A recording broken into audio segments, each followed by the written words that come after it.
அண்மைச் செய்தி.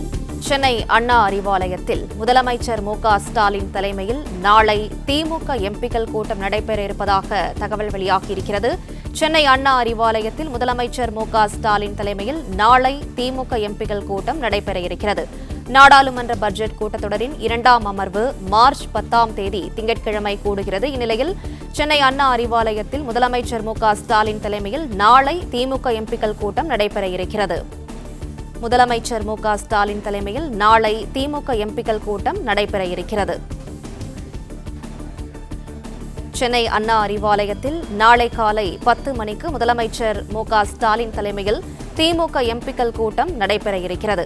நாடாளுமன்ற பட்ஜெட் கூட்டத்தொடரின் 2ஆம் அமர்வு மார்ச் 10ஆம் தேதி தொடங்க இருக்கும் நிலையில் நாளை திமுக எம்பிக்கள் கூட்டம் நடைபெற இருக்கிறது. முதலமைச்சர் மு.க.ஸ்டாலின் தலைமையில் திமுக எம்பிக்கள் கூட்டமானது நடைபெற இருக்கிறது.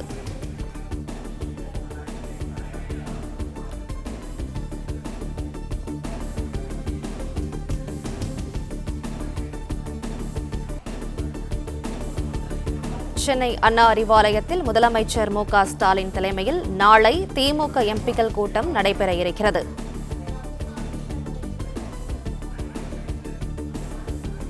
மேலும் விவரங்களை செய்தியாளர் மாணிக்கம் வழங்க கேட்கலாம். மாணிக்கம், வணக்கம். விவரங்களை சொல்லலாம்.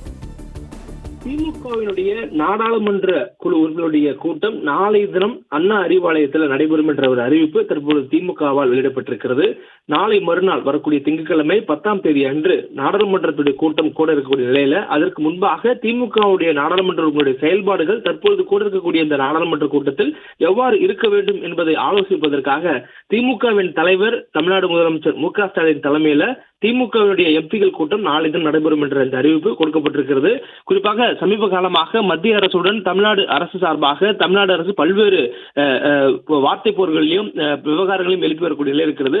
மும்மொழி கொள்கை, அதே நேரத்தில் தமிழகத்துக்கு பள்ளிக்கல்வித்துறை வேண்டிய நிதி, நாடாளுமன்ற தொகுதி மறுசீரமைப்பு உள்ளிட்ட பல்வேறு விவகாரங்கள் குறித்து பேசுபொருளாக இருக்கக்கூடிய நிலையில அது குறித்து நாடாளுமன்றத்தில் திமுக உறுப்பினர்கள் செய்ய வேண்டிய வேலைகள், பணிகள், அது தொடர்பான ஆற்ற வேண்டிய உரைகள் தொடர்பாகவும் அந்த பணிகள் தொடர்பாகவும் விவாதிப்பதற்காகவும் ஆலோசனை வழங்குவதற்காகவும் இந்த கூட்டம் கூடப்படுவதாக இந்த தகவலானது சொல்லப்பட்டிருக்கிறது. விவரங்களுக்கு நன்றி மாணிக்கம்.